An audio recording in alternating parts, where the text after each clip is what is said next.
lalong naging makabuluhan ang pakikipaglaban natin.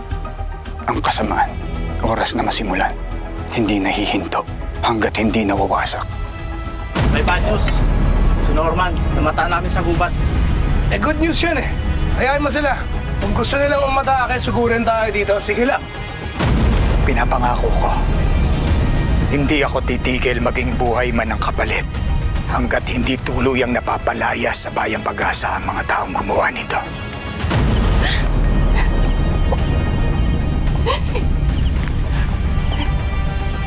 Pasensya ka na kung hindi kita naprotektahan dati, ha? Sino yung bata na yun? Si Fatima, yung anak ni Mama na kinuha sa kanya noon. Sana, mas lumakas pa ang mga loob niyo para ipaglaban kung ano ang tama. Para sa Bayang Pag-asa. Papi, mahal na mahal kita, Papi.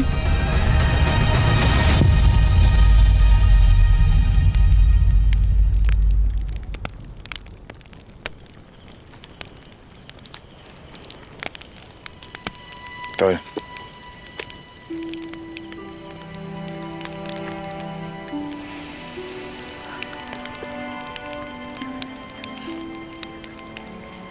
Alam mo, Tol.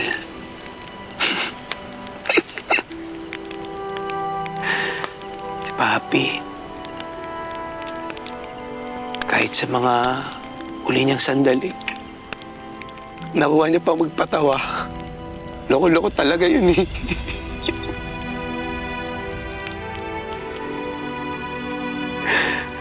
Alam mo, Tol, doon talaga ako nagmalay sa pagiging komedyante ko. Sobrang idol ko talaga yun. Totoo pala yung kasabihan. Kapag nawalan ka ng mahal sa buhay, lalo na pag magulang mo, sakit. Ang sakit. Parang gusto mo lang sumama sa huway. Alam ko, Tol.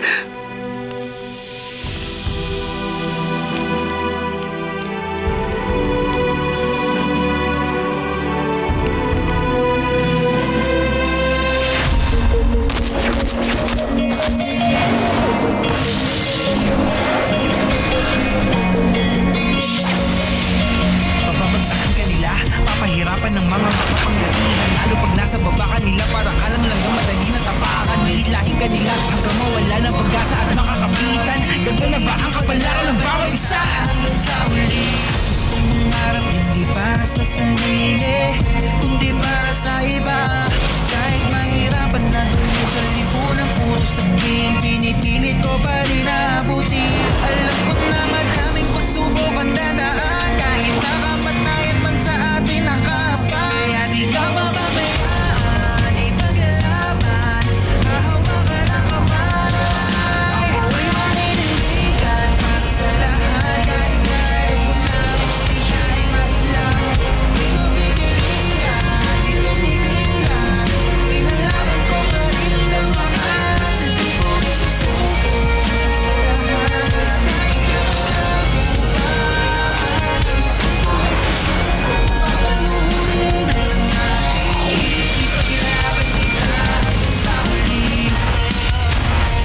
Pero Tol, ayaw ni Papi na nararamdaman ko to. Kilala ko kasi yan eh. Gusto niyan, lumaban ako hanggang sa dulo. Kaya sobrang nagpapasalamat ako kay Rachel. Hindi niya ako iniwan. Pero natektahan niya ako. Minahal niya ako. Parati siyang nasa likod ko. Kahit alam niya grabe yung pinagtataanan ko ngayon. Mahalaga talaga na may kinakapitan. Tol, ikaw yun. Para sa akin nung nawala yung nanay ko. Si Fatima yan. Nung namatay si Mercy. At nung nawalay sa akin si Fatima,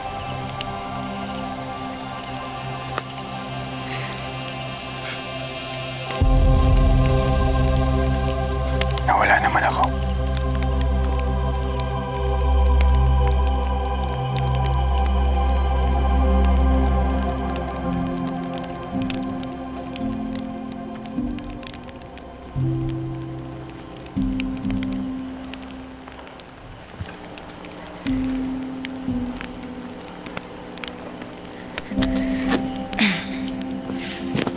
Fatima? Ako nga pala si Dr. Hope. Kaibigan ng Daddy Norman mo at ng Tita Jane mo. Nasabi nila sa akin kung ano nangyari sa'yo. Pwede ba kita i-check up?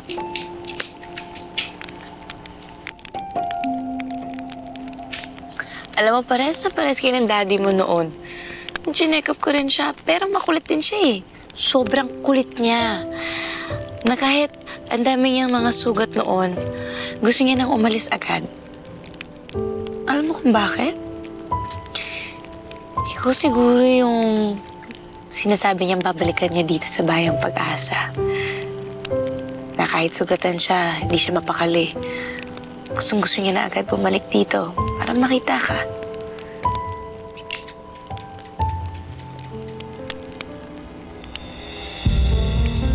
Ako yung tunay mong ama.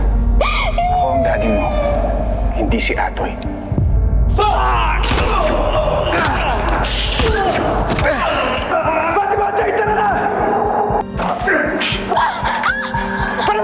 Salamat para sa pagligtas po sa akin kanina. Kahit ano para sa kapakanan mo, anak ko.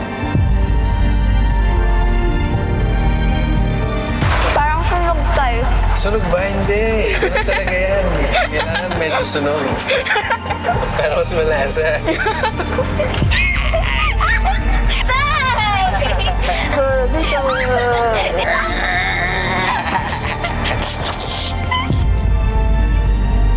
Ngayon lang po ako nakapunta dito. Ang gusto ko lang po, makauwi na po sa tatay-atay ko.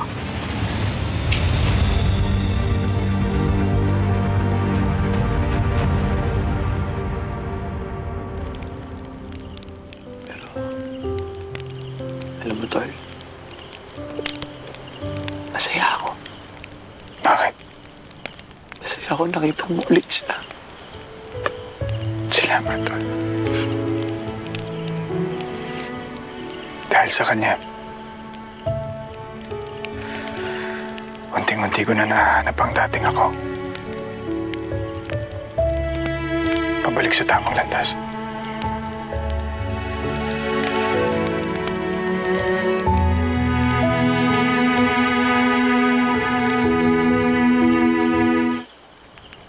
Parang may gusto kang sabihin, ha?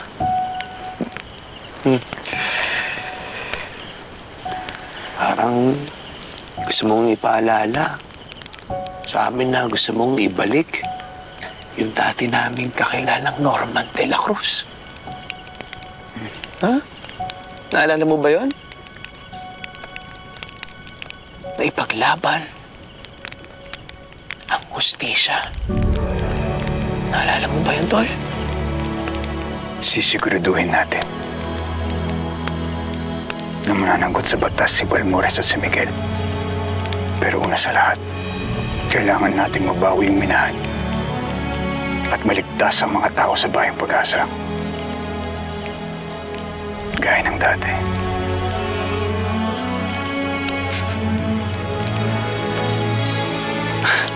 Salamat. Salamat na marami.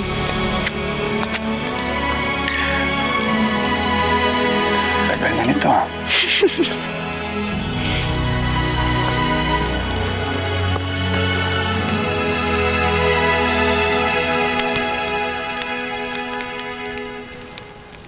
Sige. Handaan niyo lahat yan. Lagay niyo na doon.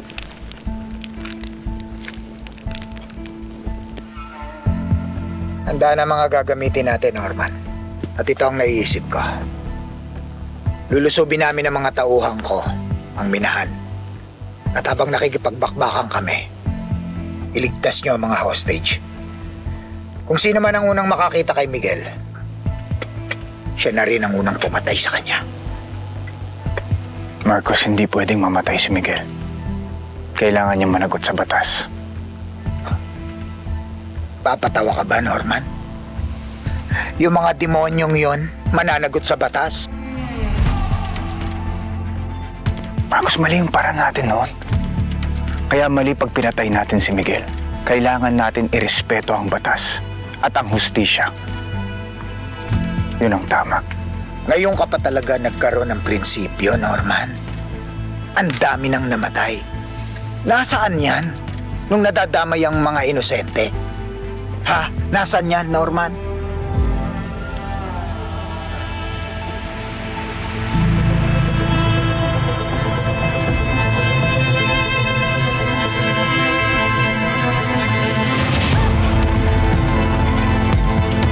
Bahala ka. Kung yan ang gusto mong paniwalaan sa prinsipyo mo. Pero ang sinasabi ko sa iyo, kapag sumagabal ka sa gagawin kong pagpatay sa Miguel na yon, pati ng mga kasama niya, hindi ko may pangangako sa iyo na hindi kita isusunod.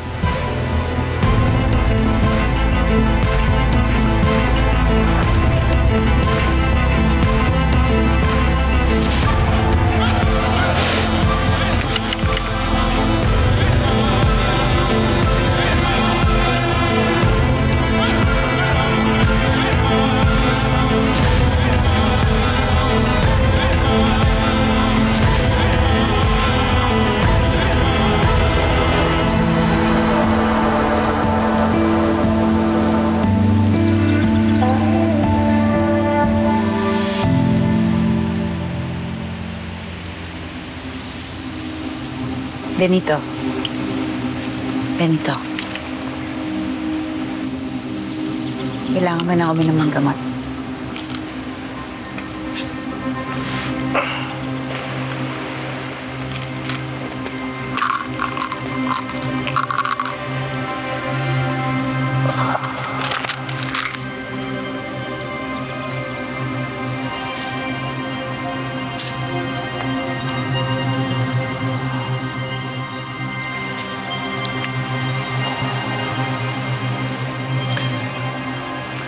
Gusto na si Miguel.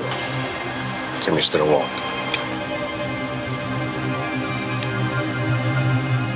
Wala pang update yung tao ko doon. Malamang nasa Bayang Pag-asa pa rin sila hanggang ngayon. Bayang Pag-asa. Sigurado akong doon dumiretso si Norman. Ang grupo niya pati na rin ang apo ko. Pero kathang-isip na lamang yung bagong Pag-asa ngayon. Dahil kahit katiting, hindi ko sila bibigyan ng pag-asa.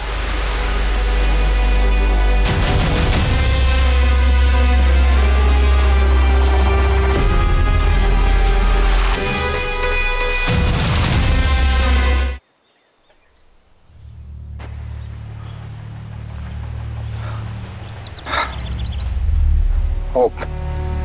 Basta, mukhang magiging mas mahirap ang laban natin kay Miguel dahil kay Norman. Mas mabuti pang dito na lang kayo. Kuya. Kami na lang ang susugod sa giyera. Kuya, sasama kami. Yeah. Basta, siguraduhin yung magiging ligtas ang mga taga dito. Kayo na muna ang bahala ni Hope. Basta,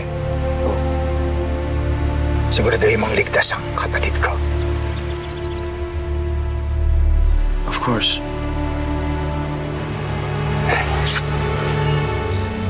Marami nang nawala sa mga tauhan ko dahil sa gulong to. Sigurado akong mas marami pang mawawala sa gagawin naming pagsugod. Kung isa man ako sa babagsak. Kuya, huwag mo sabihin yan, please. Gusto kong mangako kayo sa akin. Kuya. Basta, mangako ka sa akin na bibigyan mo ng maayos at mapayapang buhay ang kapatid ko. Alis na kami.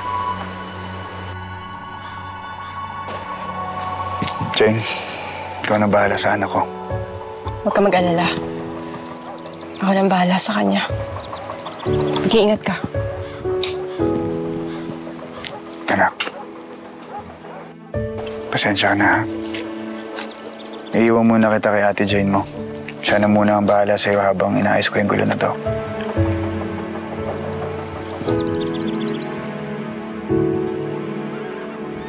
Magpakabait ka, ha?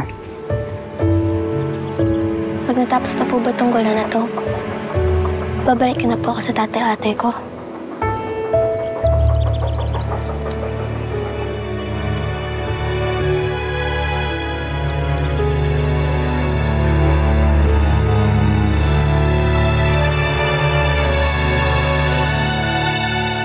Ikaw naman, Hope. Kung mamamatay man ako, pangako ka sa akin na ipagpapatuloy mo ang pagpapatakbo ng minahan natin. Inaasahan tayo ng mga taga dito. At ipangako mo sa akin na hindi kayo magpapaalipin sa kung sino man ang gustong kumuha ng kung anong meron tayo dito sa Bayang Pag-asa. Kuya. Ako kayo.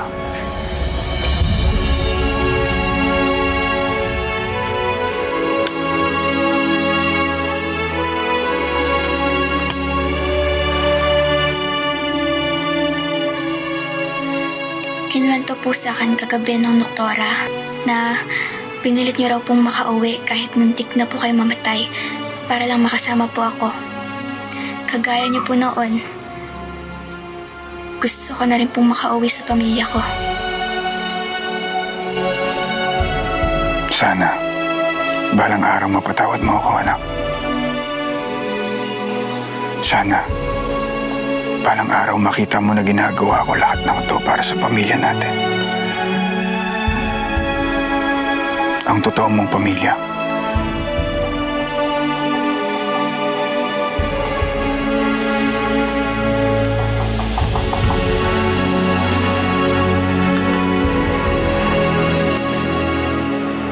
Norman, kailangan natin umalis. Anak, pagkatapos ng misyon na to, anak, babawi ako sa'yo. Pangako. Mahal kita.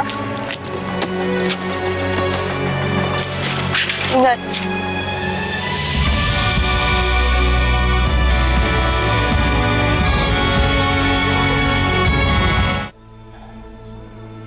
Marcos, tara na.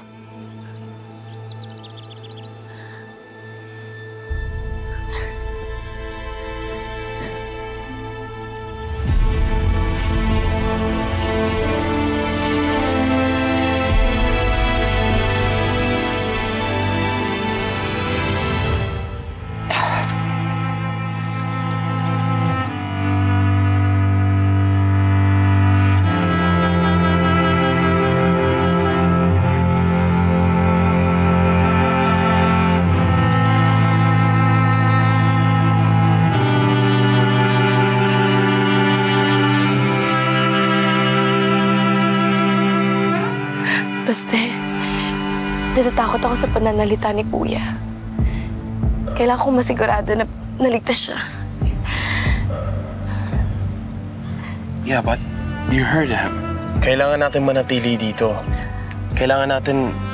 Alam ko. We need to keep everyone safe. Alam ko. Pero si Kuya na lang yung natitira kong pamilya. Hindi ako mapapakala ng hindi ko alam na ligtas siya.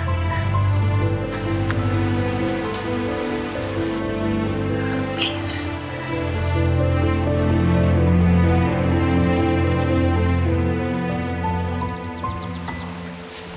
Ipunin mo ang mga tauhan mo, Christine. Tatapusin ko na to. Siguraduhin mo buhay si Miguel at si Mr. Wong. Alam mo, pag-isipan ko mabuti, Christine. Tama ka nga. Mali na pinagkatiwalaan ko si Miguel. Kaya ngayon,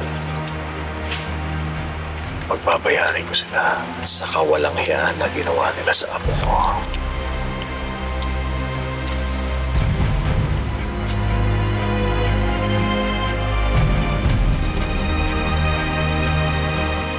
Nasusunod.